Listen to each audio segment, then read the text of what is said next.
Hey, Shar, thanks for coming on the show today. Hey, thanks for having me. Yeah, you bet. I know you stay pretty busy with Atta Gurl, so I appreciate you making the time. Absolutely. So, tell me, I've been following you, probably for about a year, about as long as you've had Atta Gurl, and following your journey. What inspired you to start your own consulting business? I spent probably the last 10 years in oil and gas, and during that time, I got to see a lot of things that I thought were done wrong. A lot of approaches that seemed to be extra steps that weren't necessary, a lot of communication errors, a lot of different experiences I had. And it kept leading me through this process where every time I would get on the high when oil and gas was high, it would crash and I would always get let go right at that time because people didn't want to pay me for what I was bringing in. So at that point, I finally decided if I'm never going to be able to retire at this rate because I'm never going to get to start making money because every time I hit that point, I had to start over. Mm, And every time I had to start over, oil crashed. So it would go from $150 a barrel to where I should be making really good money to I got let go to now it's at 20 or negative 38 or 5 or whatever. And so you always had to start back over. So I never got to grow.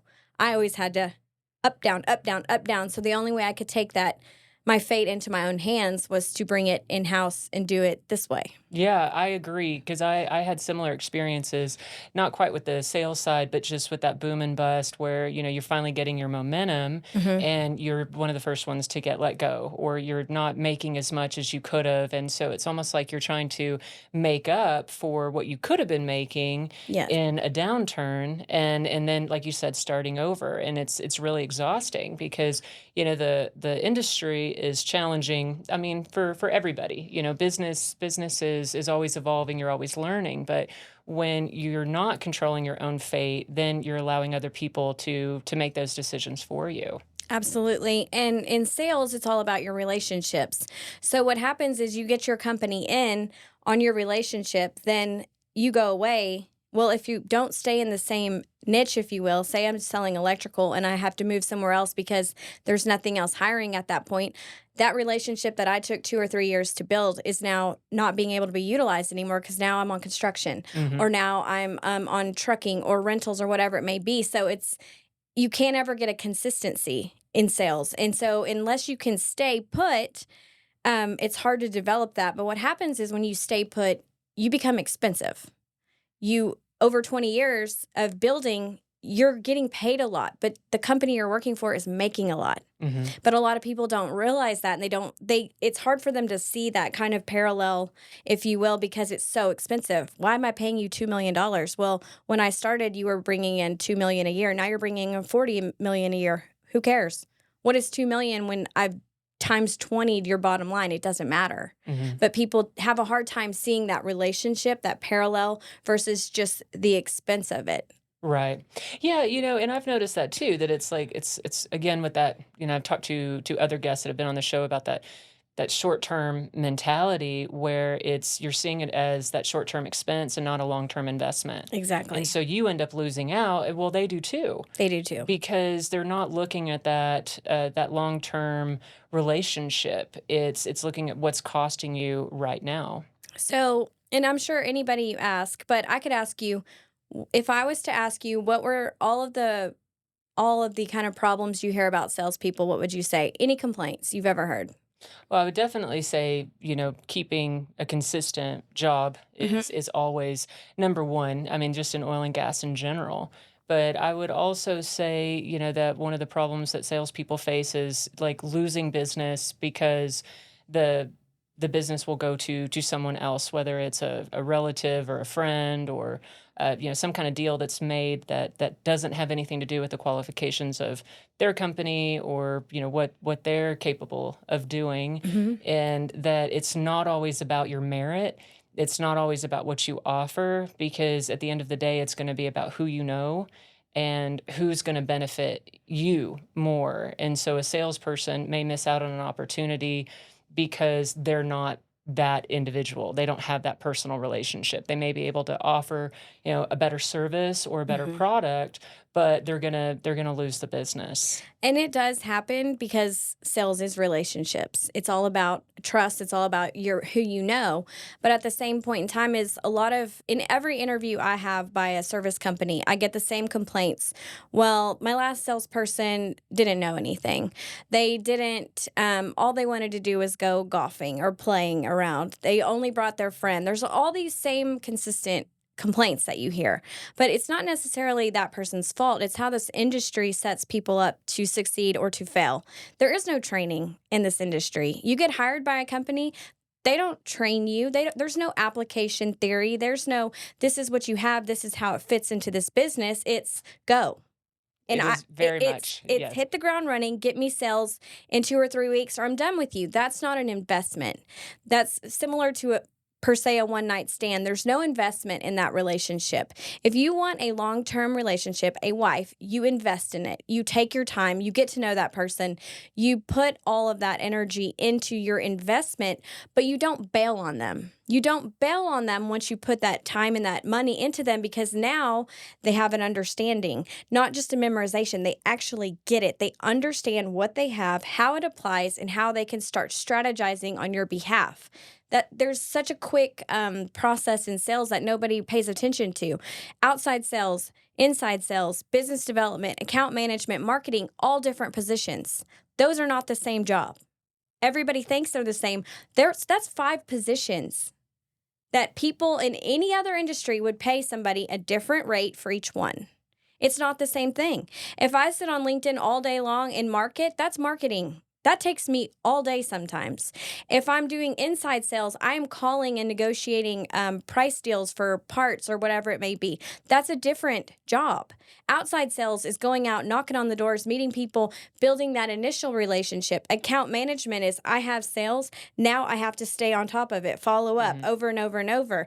Business development is all of it and then some. You're out helping recruit for your company, you're help training, you're out doing lunch and learns. There's a lot more to it. So people don't realize is I don't think they know how some people know how to qualify the position that they're hiring you for.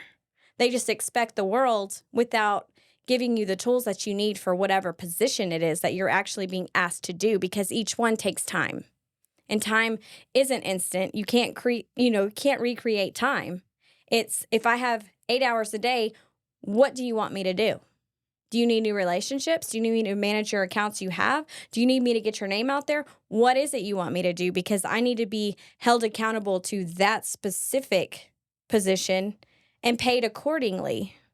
A business development manager, should be making way more than an account manager. It's a different thing altogether. Yeah, and I understand that, and I agree that there's not always a lot of structure within. There's a lot of times there's not a lot of structure in a business or a company, especially in oil and gas, because it is such a fast-paced boom and bust environment that everybody's just trying to get the work done and put a body in the position or fill the spot or offer a position to someone that they know, because like you said, it's a double-edged sword when it comes to relationships and sales, because you do want someone that you trust and that you're familiar with, but you also need someone that's qualified, that's going to be a go-getter, that has their maybe their own book of business or the understanding of what they need to do, because there isn't a lot of training.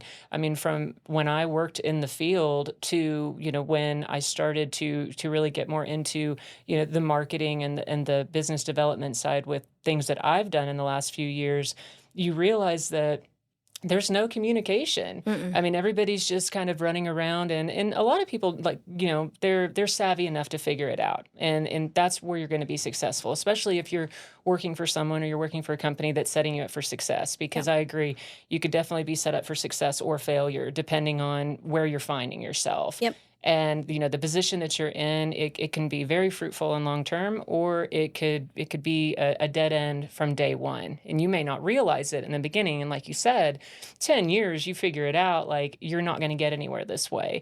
And you really do need to control your own fate. And by having an established understanding of how the industry works, having relationships that you've built, then you can kind of dip in to different areas, Mm. since you have all that experience, and cast that wider net. and offer services that are going to appeal to different customers depending on what they need, and they may not even know what they need. Exactly. And I think a lot of that too is that this industry, from what I've seen, is so hyper focused. You have some of the most intelligent people that are specific to whatever it is they do. You may have one of the your engineers are hyper focused on engineering. Your supply chain are good at the supply chain part. You have field guys that started as a kid, 18 years old, and now they're 60 and they've been doing this their whole life. They're experienced. You have CEOs and CFOs and COOs that may come out of different industries that are very good at what they do, at running their business, at the financials, at these different pieces. But where there's a disconnect is everybody is hyper focused. You almost need, if you think of a yin to a yang, you almost need somebody who has literally zero oil and gas experience that just knows everything else. The complete opposite of hyper focus, because then you have your complete opposite, your full picture. So if you had somebody who came in from a different industry that knew nothing about oil and gas, didn't really care, but knew how to operate, new operations, knew how businesses ran common sense wise, that just big picture. That's all they looked at was the big picture. And you put all that together, now you have a full understanding of a company. And I don't think this industry approaches it that way. And I think that's where there's a ton of waste, a ton, when I say ton, millions and millions and millions of dollars of wasted money on communication, on integrity, on just the way this industry is set up. There is so much money lost in the way it's always been done. Why has it always been done this way? Who set that up? Who sets up these companies? Is there a person that comes in and does it, or they just mirror the next one because that's the way it's always been done? There's nobody looking at the opposite side of all this. And when you don't look at the large picture and only zoomed in, you're not going to solve any problems, because if you have somebody who, for example, designs a car, they're not the one that fixes the car. Right. If they were the designer, in with the exception of like regular wear and tear and accidents and things of that nature, but if something goes out on the car and something's wrong, obviously the person designed it would have, had they known that, they would have designed it differently. Your mechanic is a different brain, and this industry doesn't look at problems that way. They get the person that designed them to be the one to try to fix them. And your mind thinks a certain way. It's not going to stop thinking the way it's been thinking to figure out a different solution to the same problem. Yeah, no, absolutely. Because I mean, and that's when, like you said, kind of using that analogy of a mechanic versus someone that's physically designed a vehicle. That no, like you have two separate departments, even if it's at the same dealership where you bought the car. Like Mhm. you don't go back to the salesperson you bought the car from. You go to Yeah. the mechanic. And I mean, and it's something that I've noticed too. And we do have a lot of waste in this industry because the lack of communication, the breakdown between, the field and the office, or the gas company and the contractor. Like there's a lot of unwanted conversation at times, because people that are in this industry for the short term, they don't want to have those conversations Mhm. because they're not invested for the long term. And so they're not looking for solutions. They are getting in and getting out. Yes. Getting in sometime between the boom and the bust, and becoming as profitable and successful as they can, and then they leave everything, and it's someone else's problem. And so we have the cyclical um, industry where we're losing money unnecessarily. Mhm. We're overproducing because we are underperforming. You're trying to make up for what isn't being done in the meantime. When Mhm. if everybody just took a beat and talked about it, and put the right people in the right positions to be more efficient, Yeah. and to be more successful, and investing in your employees that are going to be there for the long term, and even training them in the understanding that they can outgrow that position, and they can grow and learn more about the industry and grow into bigger roles, or being able to start their own businesses. Mhm. But I agree with you, because I've experienced that. You get a job, and you go through all of the necessary sign up process and whatever safety trainings are necessary, and then out you go, figure it out. And you may have that job for 5 years, you may have it for 5 months, and that's just the nature of this business, but it doesn't have to be that way. No, and you think about that. If you had that second scenario where you were in there for 5 months, what did you pick up in those 5 months? What did you actually learn? Because that's where you're starting the next one at. So your next one that you're 5 months, you've picked up now two little pieces of this puzzle. So 10 years in, yes, you get to be a seasoned person who actually understands how this industry works.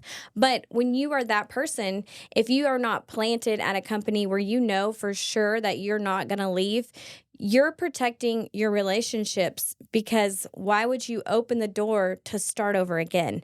It becomes exhausting on that level of that side of the business. So I think that's why a lot of people go off and start their own thing, is because at some point you get tired of this up and down. Right. If you're here to stay, this up and down is exhausting. And I think the problem behind that is everybody looks at the top dollar. Everybody knows what oil is. If it's $20, $150, $80 a barrel, everybody knows that. That's not the number that matters, because if there's a relationship between the top and the bottom, it's not the top that matters and it's not the bottom that matters. It's the gap.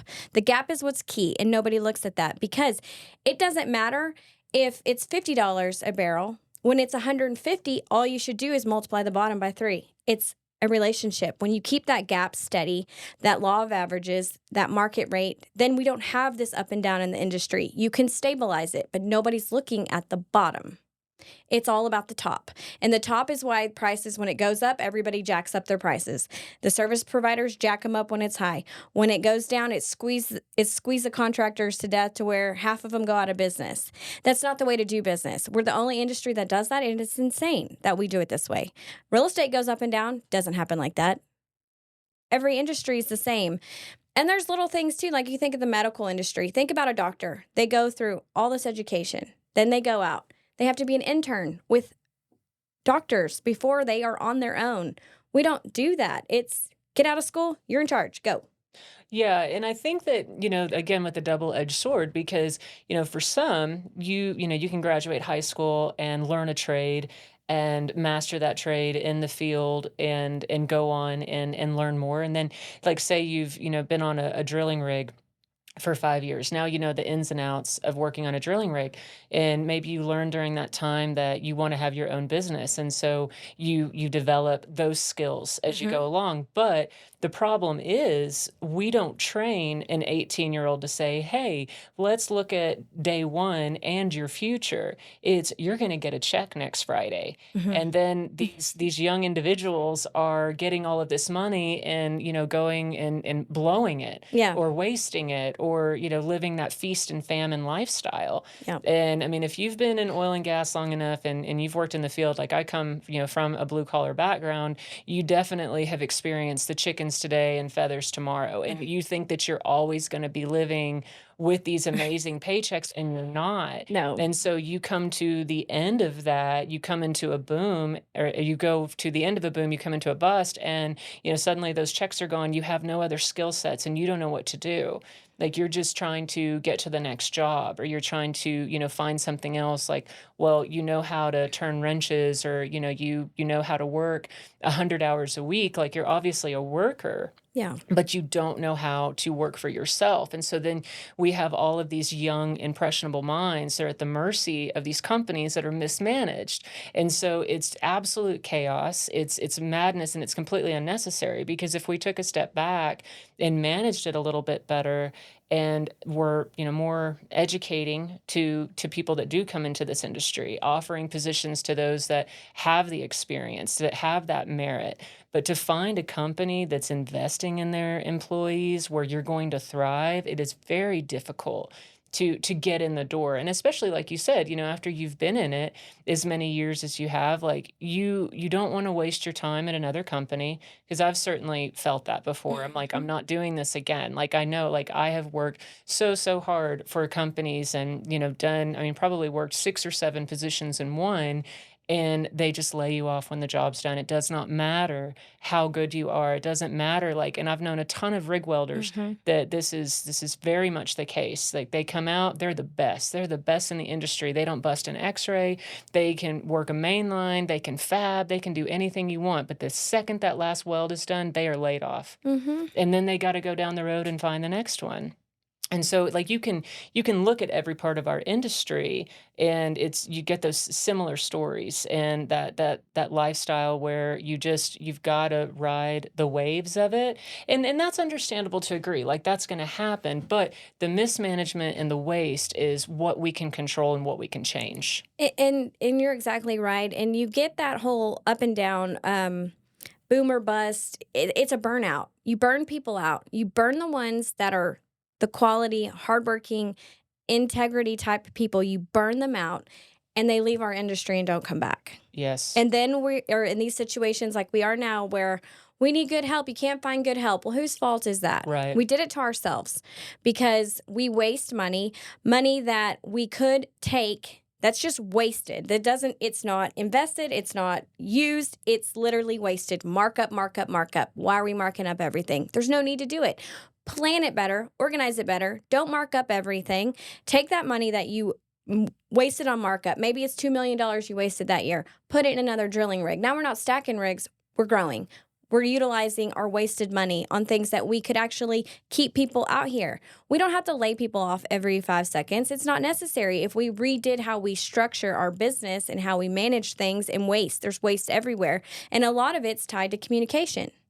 So much of it's communication. How many times do you call out something, for example, a hot shot? The guy says, yeah, I got a hot shot. And he lies. He calls another guy, hot shot. He lies. It goes down 5 or 6 times. This has happened to me.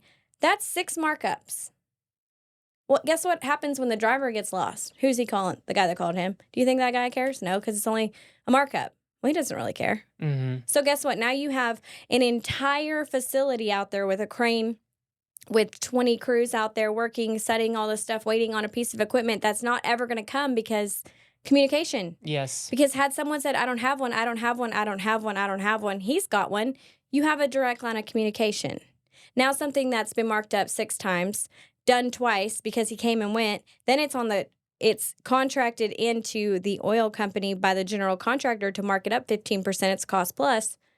Good grief. Something costs 300 times what it should have. Right. Why? And the time, all that time that's wasted, if you're waiting on material.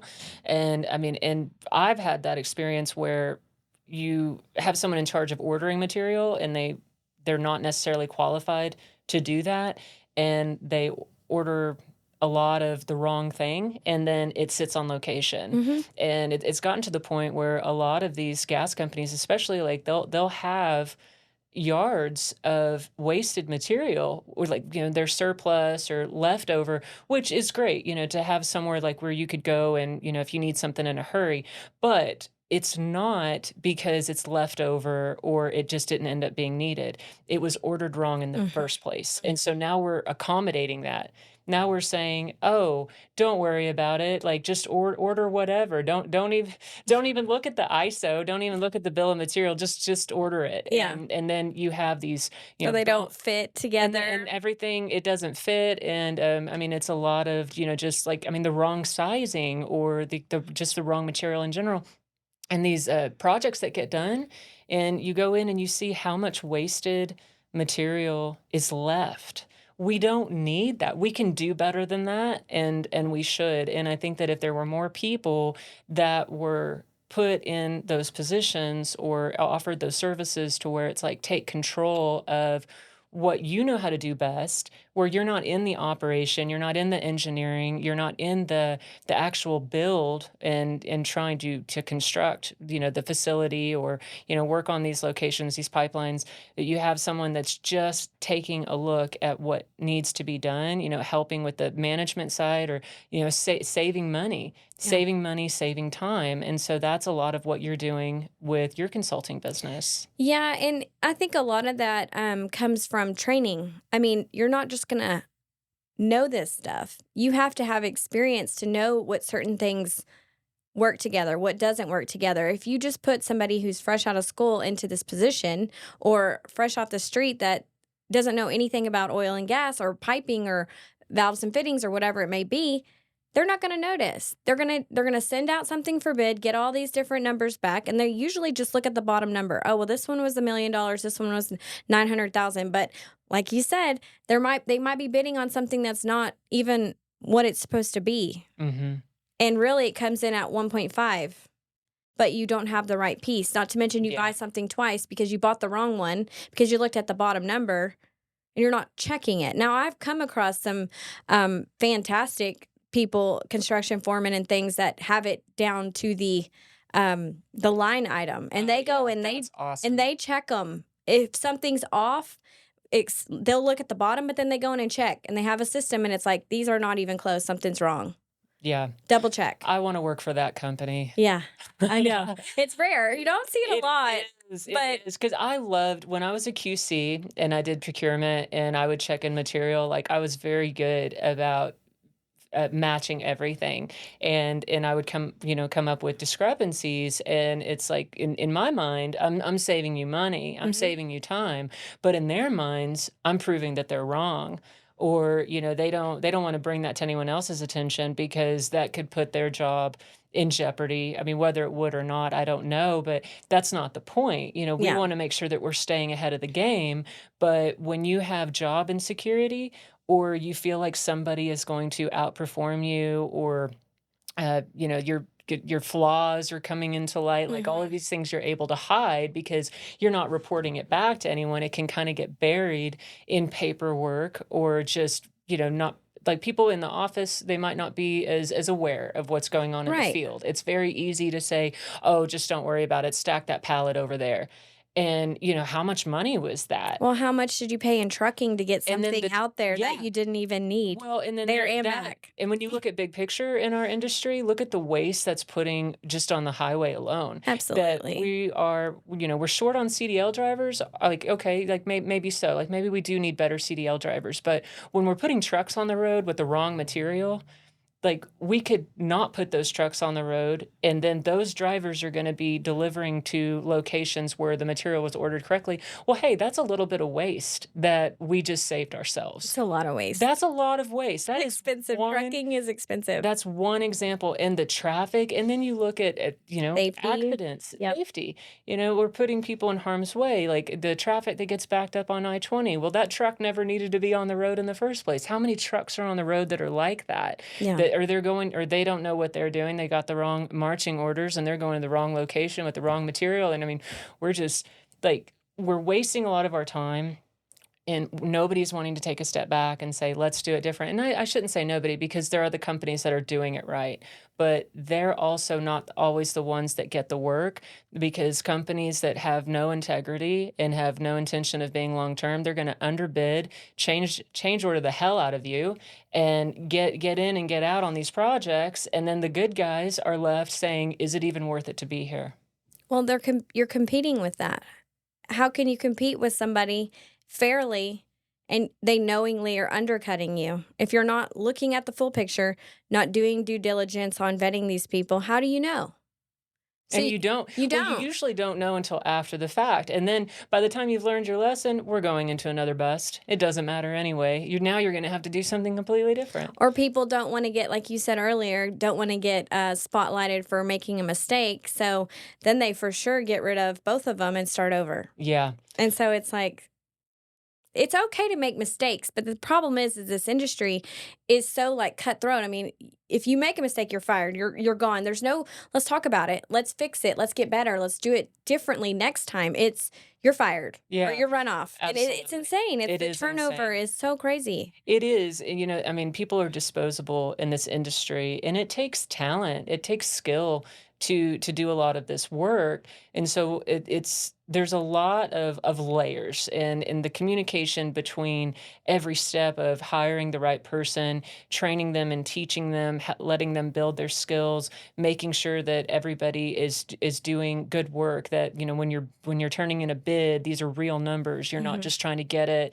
and then you've got it in the back of your mind, like, oh well, we know the tricks to do the change orders that are going to make up for what we could be losing with this low bid. And so then you get in on a project, and then there's the arguing back and forth about what you can put on a change order, and that you get to the end of the project, and the gas companies lost money or the contractors lost money, and it's Or the subcontractor doesn't get paid because the change order didn't go through because they didn't bid their yes. thing out correctly. And then it just like it's a I mean, it's a domino effect, Yeah. and it's never ending. And so we've got all of this unnecessary waste and frustration and people that come out here to do good business wonder why they're here or wonder why they're trying to do it right because they're not valued the way that they should be, or they're iced out because someone that's not doing good work is has the relationships, and maybe they're the same way, Yeah. or it's their buddy or it's their brother. And there's a lot of nepotism in this industry too, to where someone may not have a clue how to do their job, but hey, that's the inspector's son, that's the project manager's nephew. Like we just have And to. that's dangerous. It's dangerous, and it leaves a bad taste in your mouth because it's like that guy doesn't even know what he's doing. He doesn't even know what he's talking about, Mhm. and he's never even, stepped foot on a right of way or in a facility or, on a location or on a drilling rig. But the nepotism is a big part of the problem that we have in this industry, because you're putting people in positions that they're not qualified for, they have not earned, and they do not deserve. And there's a lot of respect that follows that because you have extremes. There's the good side that does things the right way. And there's a lot of really good people in this industry, and this industry is a great industry. But you also have the easy way, and the easy way is usually not the right way. And you see both extremes, and when they clash, you have a problem because that's when all the that's when all the riffraff comes about and the dust gets, blown in the air because when you have a good person, an honest person meet somebody who's not, there's a lot of problems. There's Yes. a lot of backstabbing, undercutting, things of that nature. You try to hide it's about money. It's greed. There's a lot of greed on some of this. And it's the Yes, greed there is short is. term. And when you're not greedy, you're long term. And I've noticed that, and I've seen a big correlation between the two. And when everybody is not greedy, it works. Everybody makes more money because it's not wasted. It's not like you're taking more money and I'm getting less. It's thrown out the window. It is Right. wasted. Mhm. It's not going anywhere. You're not investing it. You're not getting it. I'm not getting it. It's just wasted. Right. There's no point to it. And I get if there was a reason to add a service or a reason to add a piece of equipment or whatever it may be, but it doesn't go anywhere. And nobody notices it because nobody's looking at that kind of large picture. Everybody has their piece, but do you know what's in all the pieces? Like contracts, for example. Does the person who agreed to put on this person actually ever see the contract? Does the lawyer know what the business side of the contract is? Is anybody watching that? Who's being held accountable to that dollar that's in that contract? Probably the field foreman that never saw either side of this thing. When supply chain's looking at the cost at the end of the year and that guy comes in way over budget, what happens? That field foreman got fired that had no accountability to what? He didn't even know what was in there. Shit rolls downhill, and I mean, you could be the best field foreman, and someone above you makes a mistake, and they can put it on you. Like, you could be out of a job, and it never was your fault in the first place. I mean, that's just a hypothetical. We've got so many of those, and I mean, there's so many different ways that we can look at this. But I mean, you're absolutely right that after 10 years of being in the industry, or being here long enough, like you can see the pattern that you're not going to be successful if you're not working with the right people. It really is. I mean, it's a people game. And it is a game, but it's also it can be a game for the right reasons just as much as it can be the Yeah. other way. Yeah, I mean, it can be a lot of fun. I've had a lot of fun in this industry. I've had a lot of fun on projects, and I've worked with good people, but I've also worked for the wrong companies. And so I've seen both Yeah, sides. me too. And so it is very much like, I mean, you start a project, you're building something, and there's all the different moving components that you're trying to fit together. And when you have a strong leader, or you have a business that's set up to be successful, that they want their employees to be successful, it can be a lot of fun. We can all make a lot of money, and Mhm. do what we're supposed to be doing out Mhm. here. We're creating this energy, and it's exciting. It's a very powerful place. So the mismanagement can be changed, and I mean, what it's going to take is having honest conversation and working more with people that are wanting to do the good business, that are wanting to help people succeed, Yeah. that they're in it for the long haul. I think too, there's a lot of behavior that is misplaced. You have certain people with certain personalities that have certain strengths. I would be a terrible office person because that's not my personality. I cannot sit, I cannot focus. That is not what I do. There's people that are designer type people. There are people that are manager type of people. And I think a lot of times these people are being tasked with a specific task that doesn't fit their personality. Mm. And when you don't have a somebody that can do that, whatever it may be, it's not gonna give you the right results. And there's a lot of behavioral analysis that could be done in certain positions that would make things make more sense. I mean, if you put somebody who is deathly shy in a sales role, they're gonna fail. Right. It's just that's just how it is. It's scare it's a energy thing. If you put somebody who's an analyzer type of person in a negotiator role, they're going to fail. It's not what their skill set is. And there is some of that in like we were talking about mismanaging is setting people up in the right positions with the right behaviors that make sense to what they're being asked to do. If that makes Yeah. sense. No, absolutely. It absolutely does. And I think that, really with wanting to educate and train and really invest in the people that are working for you, even if they start off in the wrong role, it doesn't mean that you can't find a better position for them.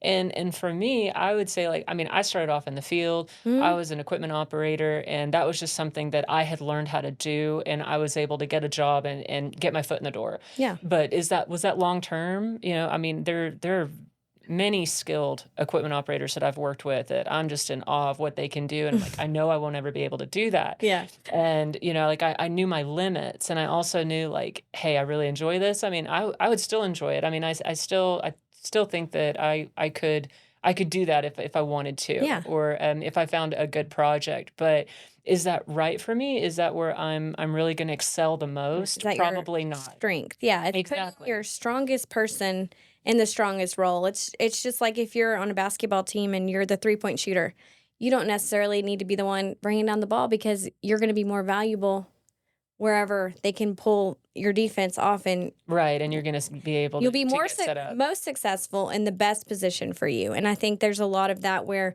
you have these super skilled people that are they can do it, but why take them away from what they're really good at Right. and let them be the best at what they do and put somebody who would be the best at what they do in that position? Why are we trying to make people do things that aren't Yeah. the best No, fit and for them? I agree with all of that, and I would say personally, it took me a while to figure out where I was going to be successful. And so I think that it can also be, just as much of a personal Mhm. journey and investment as it can be for the company, because, you have to be accountable for your own choices. And when I realize like I'm not getting anywhere, or I'm not in the right roles, or Mhm. this isn't quite right, I would say, let me try this. Now let me try this. And so there's a lot of just, trying to like figure it out. I mean, it's Absolutely. this industry, like there's so much that you can do. And I mean, when I first started, I had no idea. And I mean, it's still like it's always going to be a learning process, and understanding the difference, like midstream, upstream, and downstream. What types of positions are available, like what can you do, what can you do on your own, or what kind of company would you like to work at? And so Mhm. that's, you have to discern what feels right and what doesn't. Yes. Are you better on your own, or are you better in a team? You want to Yes. be at a big corporate company, or you want to be at a small mom and pop? Like there's a lot of, there's a What's your lot. motivation, essentially? Yeah, and like Do what. you need insurance versus do you wanna make a lot of money? I mean, there's all these pros and cons you have to think about. Do you wanna be home? Is being at home with your kids important? Then you probably don't need to be a drilling superintendent, you'll never be home, or Mhm. directional drilling or whatever it may be, but there's certain jobs that you could do. You could be a pumper, a production foreman, You're something like right. that, where you have more of a steady schedule. Mhm. But it's knowing, and then that's with anything, knowing what people's motivation is. On the sales side, there's a lot of times I come to somebody and I say, "Hey, I can save you a lot of money." They tell me, "I don't care, it's not my money." Okay. Oh Well, yeah, what's your I can motivation? see that. Do you want a bigger bonus? Which do you get a bonus? Yeah, if I save 20%. Okay, there's your motivation. I can help your company save money, get you a bigger bonus. Or do you get stocks? Well, guess what? If your company saves a lot of money, your stock is more valuable. Sometimes it's just getting people to understand what their motivation is and saying, okay, this is how I can help your motivation. You just have to understand what I'm going at here.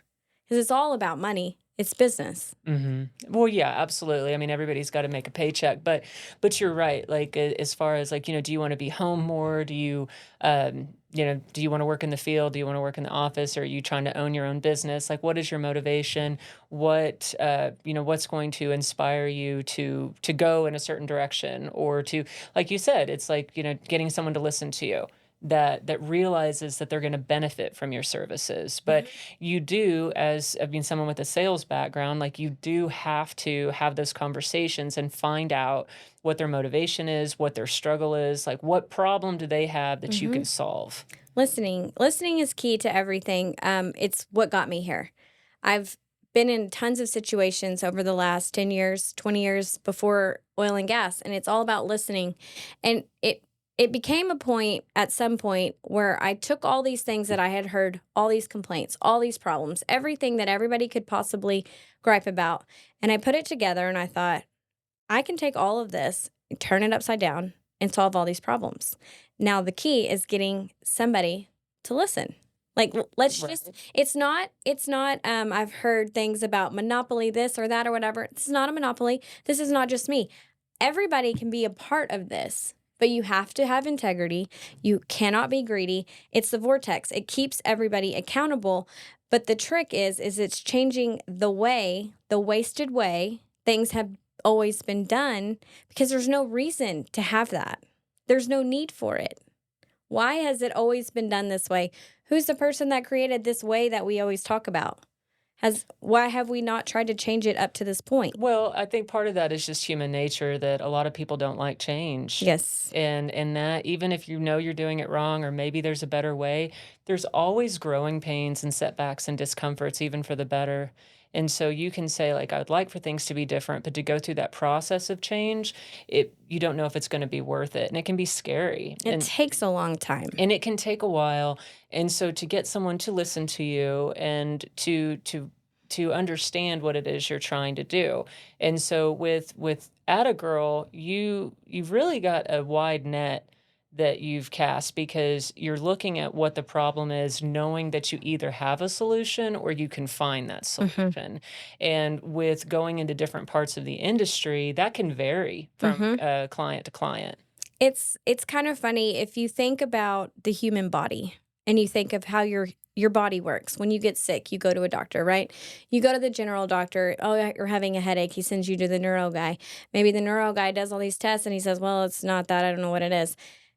I kind of think of myself as Dr. House. I'm looking at everything else that could possibly play into it. Maybe it's a chemical issue that's in your blood. Maybe it's something that it's not even in your head. It's something else. Maybe it's a nerve problem. Maybe there's all these different things that are interconnected, but you as the neuro guy is only looking at the brain. You as the nerve guy is only looking at the nerves, not looking at how all these pieces tie together. And a lot of times there's a problem on the drilling side that causes the problem down on the midstream side, but it's so far apart, these people don't even talk half the time. And by the time it comes to that point, it's been so long, you would never look, but maybe it was at the beginning or in the middle. And there's a lot of issues, but most people in this industry start in what I call niches. They'll start in a section in drilling, completions, production, whatever it may be. And that's where they stay. And it makes sense because that's your skill set. That's what you're good at. That's what you know how to do. But if you have never jumped around. Now, I didn't intentionally. It was just the way the sales world sent me. Sometimes you can't. Yeah, but You it just was go with it. Yeah, I started drilling, completions, went pipeline, went VRUs, went I&E, which kind of ties everything to construction. So I did get to kind of jump around, not on purpose, but it gave me this vast exposure to a lot of things and to people that know their specific piece very, very well. I don't know everything, but I have clients that are the best of the best in what they do. And so when I get exposed to that, kind of having this backed up overview idea, I may hear something over here and I was exposed to the solution over here. And so now I can put them together Mhm. just because of exposure. Oh, yeah. No, I understand that because, like I said, working in the field and working in a facility, I mean, I saw how it was built. I understand like not only how to run a machine, but I've set up pipe for welders, and I understand the process of welding, Hmm. and I mean, eventually, like I was a helper, and I did get a lot of experience with that. But even prior to, it's like you're exposed to it, you're Yes. around it.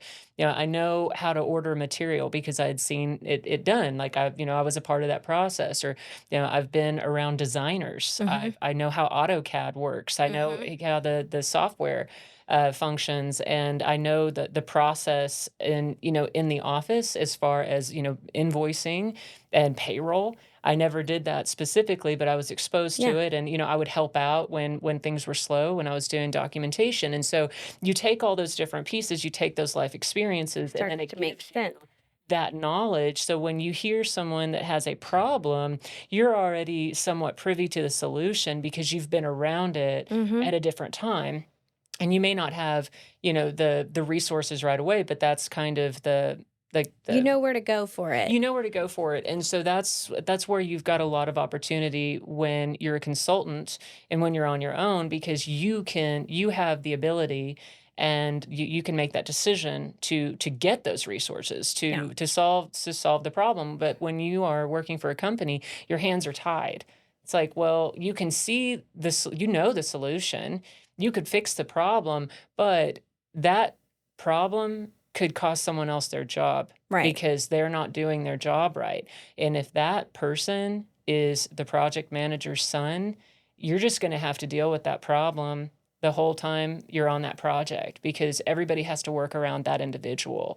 That's just one circumstance to Right. where like we're wasting, and you don't have the opportunity to shine or to step up and help out, because that's not the way business is done.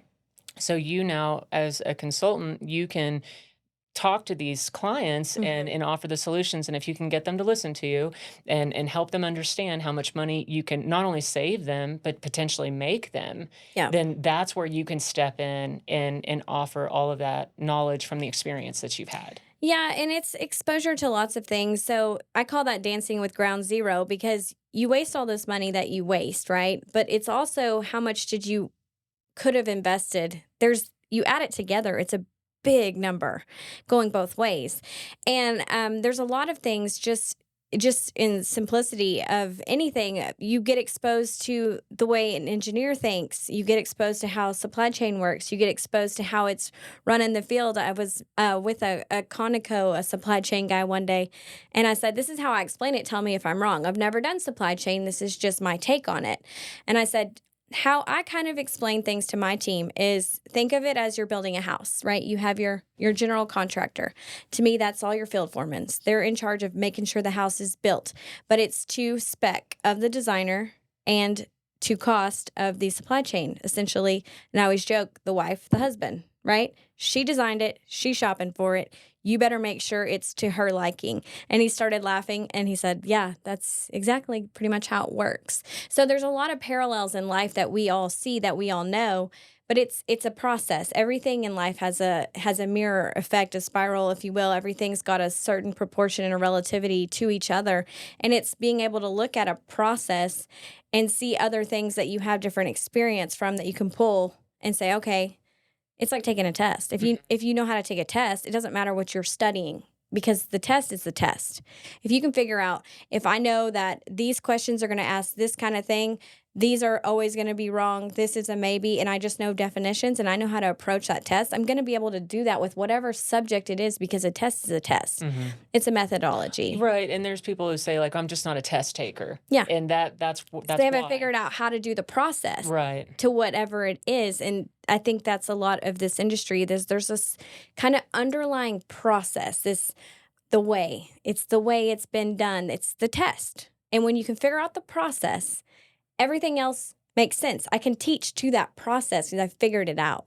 I've built visuals of this process and it makes sense. And that's why I can go in and talk to anybody, an engineer, a CEO, it doesn't matter, supply chain, a foreman, a guy in the bottom, the clients, the salespeople, and it all makes sense to everybody because it's the process. Hmm. That's what it is. So with your consulting, like what would you say has been the like where have you found that you can solve the most problems? Or has there been a specific area in the industry that you gravitate towards? Um, where where I think I have the most fun is on supply chain. Because it kind of feeds everything. Right. Everything comes up to it and everything goes down to it. Now there's the design aspect, which whatever the design is, but once you have that kind of that creation of the thing, you have to shop for it. There's buying, there's there's vetting. We started another company that vets companies, and there's all these things that come back to the purchasing. It's where the money changes hands. You have to get contractors, you have to get products, you have to get all these things. Well, all these things either come through an RFQ process or they come back to be reviewed. So it's kind of the in and out of the process, whether however it goes out and comes back in, they're the ones reviewing it or kicking it out typically. So to me, if I could get into that point and show them that there's just a difference, it's just a different way of looking at things, doesn't mean it's any different. It's just the way is a little different. It's a conceptual fix that is it's hard for people to see on their individual pieces. That's the place that it is the most concentrated. So what is it you do for supply chain? So what we do, we have Atta and we have Tellit. Tellit does we go out. So for example, if you're a supply chain person and you're looking to add some contractors, maybe you need new pricing, new competition. Maybe you came in from Colorado, you just bought a bunch of companies out here and you don't know anybody. You have to staff up with local resources. So what we could do for you with Tellit is we go in and say, okay, give me a list of what you're looking for. I'm going to go out and I'm going to vet these contractors. Now, you have your own vetting risk department anyways, but what you don't have is the funnel. You're going to vet whatever comes in, not go out and seek it Not go out. find it, I right. go find it and bring you options. So I may go find you 5 or 6 companies and give you a full vetted portfolio, give it to you. Doesn't cost you anything. It's up to you if you decide to pick any of these. I'm just giving you options, good options that are vetted thoroughly. So that's one thing on supply chain. On the other side is you start to bring in a lot of stuff in-house. You have buying power. You can combine different purchasing volumes together to get a better deal. There's a lot of wasted money in buying, and there's a lot of wasted money in all these qualitative things that we've been talking about of communication, of lack of planning, of markups, all these things that it's just the way people do things. When you can go in and bring that in house, a lot of that stuff goes away or goes dramatically down. And there's a lot of money to be saved in things like that, in planning, in bulk ordering, getting schedules combined together. So you become that role within their company. Essentially an asset, more or less a teammate.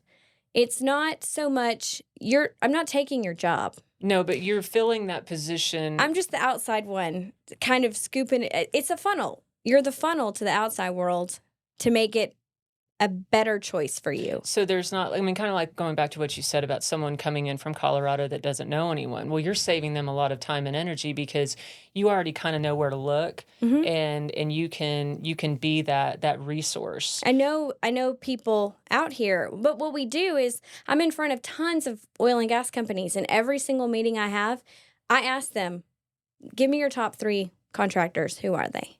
Because everybody's got to have the work split up. Everybody does. So I get referrals from other oil and gas companies. These guys are great. These guys are honest. These guys work hard. I just can't keep them busy. Well, perfect. Yeah, and then you kind of become that. It's a quality pull. You bring Right. in quality to quality. If you want an honest contractor, here's 5 of them. Pick who you want. Right. So you kind of become that central point to Mhm. bring the right people together to do the right jobs, and like you said, the quality, and I mean just saving the time first, and then being able to navigate what you do best. You're in one conversation and go into another conversation, and you recognize that they could do really great business together, or Mhm. you recognize, or they even express they have a problem, and you know what the solution is, or you know how to find it. And a lot of times I've already come across it. So I like to go to these production failure meetings because That's where you find problems. What's the failure? And so sitting in there, hearing different things, there may be an opportunity to offer a solution that I've already heard from the last one or from a previous meeting. So it's just all about exposure. When there's a lot of there's a people mechanism to business. And if you're not around people, how can you be successful at that part of the business if you are not around them? That's all I do is people. I'm Mhm. with people every single day, tons of them all day long. So if I'm in charge of all I do is people and relationships versus somebody who's sitting in a room not with people, creating something, designing something, analyzing something, who's going to have the better exposure to picking people versus an email versus being around tons of them, Right. you know? And so that's just all about exposure, I think, in the long run is that's what I do. Is in the business of people. Absolutely. I mean, it's like the difference between an extrovert and an introvert. Like someone that's naturally gravitating towards wanting to be at events or talking to people or building those relationships compared to someone that might be, better at design or like you said, they're in an office all day, they're isolated and but that's their job. Like I you're could not do that. right. And so again with like finding the right position for you and like they need to build and design and create the engineering side of it of what we're going to be building and you're finding the right people that are going to be doing the work. Basically, they're partners. It's kind of like Hitch, the movie. You go and hear what he wants, and I go find her and bring it together. Absolutely. And I think that, I mean, I understand that. And I think that it can be very valuable. And consulting is abstract. Somebody can say they're a consultant. It can mean 100 different things. Yes. But there's room for a lot of opportunity there for you to be successful in your own unique way Mhm. and to build your brand. And I mean, that's something that's always stood out to me about you is that your brand is very recognizable, it's consistent, and depending on what a client may need will determine like what you can do for them. But as far as consistently putting out your brand and, letting your voice be heard and, showing people who you are, like you have very much like set yourself apart. Thank you. Yeah, the branding I think is key because when you need something, you most people don't really seek things out until they need something. When you panic, you go to something you know. You go to something if I forgot to order something, oh god, I forgot. Ooh, who's likely to have it? You see me every day. I'm on LinkedIn every single day. I had one guy ask me, "How much do you pay to be on the front page of LinkedIn?" I said, "I don't. That's how hard I work." I get up, I make 2 or 3 posts at 4 or 5 in the morning, and I do several at stoplights, and I do them all day long because it's all about being relevant. When you need something and you see my client, you know I have it or I have access to it because you may not know what I do, even though I talk about it all the time. And you never know how stuff gets kicked around LinkedIn. But the thing is people relate to certain things. And when you're on all sides of this thing, something I'm going to say is going to relate to somebody that it applies to. And you never know when you get in a bind and you panic because you forgot something. You're human. We all forget things. We all have, situations where something happens, but you're going to know that if you need somebody to help you find it, it's probably a good bet to call me because if I don't have it, I will find it. And that's my thing is I'm resourceful. I have feelers everywhere. People reach out to me all the time just for that reason. I think too the branding thing. I wanted a logo. I wanted an idea that bred confidence. That bred kind of that mind blowing effect because I know what I'm doing hasn't been done. I know it's scary. I've every lawyer I've talked to, every accountant, every banker, it doesn't matter. One 30-minute meeting always lasts 3 hours. It always does because when we start talking about this is like, oh my God, there's a lot of thought that went into this. And I wanted that kind of mind blowing aspect to it. And when I was growing up as a kid and I was in sports, every time I made a crazy play, my dad would always say, Atta Gurl, Shar, Atta Gurl, Shar. And it was always that play. And when I started I had this whole idea about the female, just natural traits of a mother, of a wife, of all these things that are natural support traits to a man. It's just a natural thing. When you're stressed about something, you go to your wife or you go to your mom.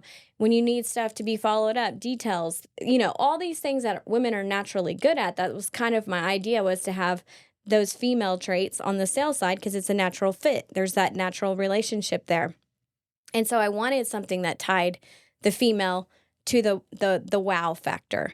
And so my logo, if you look at her, she's very confident. You don't know if she's going in to close the deal or if she just killed it, but you can feel it. If you've ever seen, those women walk out of a lawyer meeting and they have that way about them, you can feel it in her movement, in her hair, in the way she just has it in her confidence. And there's all of that goes into this whole branding thing. And I wanted that to be very catchy to where you don't have to, everybody knows, even if you're joking, even if you don't like what I'm doing, it's like, oh, you're going to do it the Atta Gurl way. It's become its own brand. It got branded very heavy, very fast, very strong. But that's because I needed that exposure. I needed to get out there to get that part out. So where you start to see my brand, you start to read what I'm saying and you start to fill in all the color. It's like you're reading a book and you're starting to put it all together. And it's all about, I can't be everywhere myself, but my words can. So it was all about getting out fast, hard, and as broad as I could, as quickly as I could. Yeah, no, and that's a very good way of putting it. And I would say just for someone that had seen it from the beginning, like you're very, very well put, because that's exactly the impression I got. Like you came in hard and this is who I am and this is what I'm doing, and I really appreciate the strong female aspect, and it is subtle. The female energy is very strong, but it's also subtle in its delivery, because it's like you're either confident and you're self-assured and you're moving forward, or you're not. Mm-hmm. And to empower women to tap into that strength and be your own person, and don't be afraid to offer what you feel is valuable, because our voices can always be dismissed or ignored in a man's world. I mean, it's very easy to do that because it's such a male dominated industry, but there's a reason that a lot of the sales community is female, and there's a reason that females are successful in sales. But there it's definitely a double-edged sword, though, again, because you don't want to overplay that. And, there's certainly different aspects that could be skewed. Yes. And, you are smart and you are capable and you have skills that can contribute and, like you said, solve problems and, make you a lot of money, but you don't want to be misrepresented. And so in being a strong female and knowing who you are, but not using any of that in a way that is going to be misconstrued as something else, because it is a male dominated industry, and you want to be taken seriously, you want to be understood, and you want to be successful. Well, and too, if you think, back, I don't know, maybe the 50s, but, back in those days, you had the CEO, the president, whatever, and he always had the secretary, Always the a woman, secretary, yeah. the woman that supported him, that fed him what he needed, that made sure he had everything he needed to be successful. Like I said earlier, there's these patterns, and this is very similar relationship to operations and sales. It's about supporting that person. It's not a competition. I'm not trying to take over your job as the operations guy. I'm here to support you. I'm here to get you what you need. I'm here to make sure you know what's going on, the communication, all of that stuff. It's a very similar relationship. I think it's just how people look at it. Sometimes people feel threatened when they shouldn't. It's not about ego. It's not about competition. It's about, how can I make your life easier? How can I make you successful? Because ultimately, if you're efficient, you're moving up. I can be a good asset to anybody who wants to move up. It's all about efficiency. Right. Well, women are predominantly better at detail. Details. There's certain Multitasking. and multitasking, and being able to look at things differently. It's just a different perspective. And I mean, even like you said, going back to the 50s, it is always the secretary that is making sure that this individual, that, I mean, of course, especially in those days, it was always a man. Yeah. That he's going to be successful, he's going to be where he needs to be, and business is going to be run smooth. And so it works. And it does work. Yeah, and so, like, that's a very, very interesting, way of presenting it, because, it's like you come into this male dominated industry, and sometimes you're fighting to survive, or, it's like being, in a role that you're never gonna be successful in. And so to create something that is amplifying those skills Yeah. and encouraging the And it and confidence, it helps everybody win. So it's not like I was never gonna be a president of a construction company, and I shouldn't be. I don't that's not you. That's I mean, no, that's not where I'm strong. But where I'm strong is this. Relationships, is analyzing things, is problem solving. I have a unique mind for this. I see things differently. I have a perspective and awareness and intuition that is different than most people. But I also have that personality. I have that bartender in me. I have that kind of human um being able to read people too. When you put all of that together, there is so much value in it because it's so rare that somebody has all of these things in one place. And what's cool is it's not that I'm starting this company where it's just my company. It's a company that brings everybody in. It brings in tons of service companies. It brings in the customers. It brings in salespeople. This is not me, me, my. This is ours. It's that methodology that I keep talking about. It's changing a way that something's done that makes everybody successful and everybody growing, and the layoffs go away and it stabilizes things. Absolutely, and I can see the value there, and then being able to, provide sales positions for other women that can do the same thing, and offer a lot of that same value. And so again, it's bringing everybody together to centralize it and to stabilize, the industry to where everything's working in harmony. You're getting Yes. more into the detail and things that are missed and overlooked, and but being able to do that as a strong, confident woman and not being afraid to put it out there. And I mean, Oof. that is definitely brave, because it can be, it's challenging. It's challenging to be in this industry. It's challenging to be a female in this industry because you can get taken advantage of. You're not taken seriously, you're overlooked, or I mean, the things that happen, that's a conversation on its own. But, to be able to say, this is what I have to offer, this is how I can contribute, and your team can Yeah. contribute. It's like you said, it's not just you. I mean, you're really creating a platform where a lot of women can be successful. Well, and it's cool is because if you think of a quarter, there's a top and a bottom, right? So wherever this quarter goes, there's two sides of this. Well, like I said earlier, I've been on all these sides. So yes, there's all the top sides. There's all the people that know pipeline, that know I&E, that know construction, they know the operations side. They know the economic side. If you ask me about OPEC, I would not have a clue. I don't know anything about that. I do not care because I don't care about that top dollar. To me, it's not that. What I'm looking at is a correlation, is a relationship, is a pattern. There's a totally different side of this thing that I'm looking at. But wherever that quarter's been, that top, so has that bottom. And I've been on the bottom and I've seen the other side of everything. So that's what's cool is that when I have these conversations with anybody, it does not matter who it is in this business. I make sense to them and they don't understand why and they don't know how I got my information, but I make sense because I've been in the same place as them. I just was on the other side. Right. And then finally realizing, like, yourself, your strengths, and how you can, uh, be a solution to the problems in those different Yeah. areas. You don't need to be a part of those conversations as far as, how is it all, functioning, or the operation side. It's like Yeah. you're coming in and you're looking at what they're never seeing in the first What they place. never are looking at. Yeah. So I had this conversation, and this is a true story. I was talking to a drilling completions manager about 8 months ago, and we got in this conversation, and I piqued his interest with cost savings. Of course, everybody wants to nickel and dime everything, and there's a way that this industry does that. But I said, that's not what I'm looking at. And he said, well, what do you mean? And I kind of explained some things, and he said, well, it sounds like you know what you're talking about as far as industry goes. And I said, yes, sir. And he goes, well, Shar, I have a team of engineers that look at this stuff all day long. So what makes you think you're going to see something that they don't? And I said, with all due respect, I'm not an engineer. I don't think like an engineer. I wasn't trained like an engineer.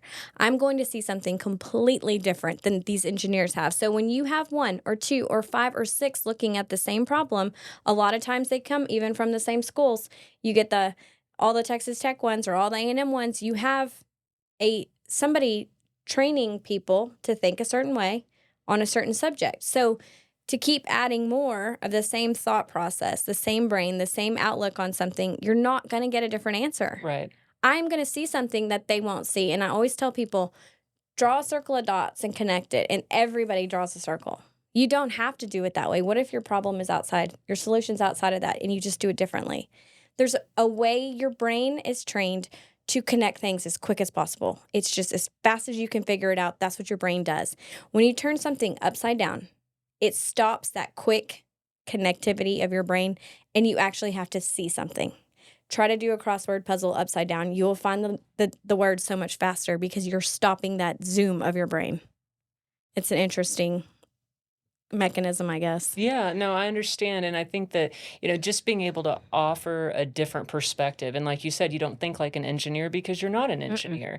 And so being able to kind of create a position almost that doesn't even exist and trying to convince that to people that, like they want to do things the way they've always been done, or they don't see it the way you're seeing it. And so they don't understand that there's a problem. And so Yeah. there's a lot that you are able to do. And I mean, it really just depends on the company, the client, and what's going Mhm. on. But I have no doubt that you're going to be there and you're going to figure it out. And I mean, you're going to keep blazing that trail. It's the fun part of this job for sure. Well, that's exciting. And I appreciate you coming on today and talking about it and, hearing about your journey and hearing about what you guys are doing. I'm really looking forward to seeing what you do in the future. Awesome. Thanks for having me. You bet. Thanks for coming.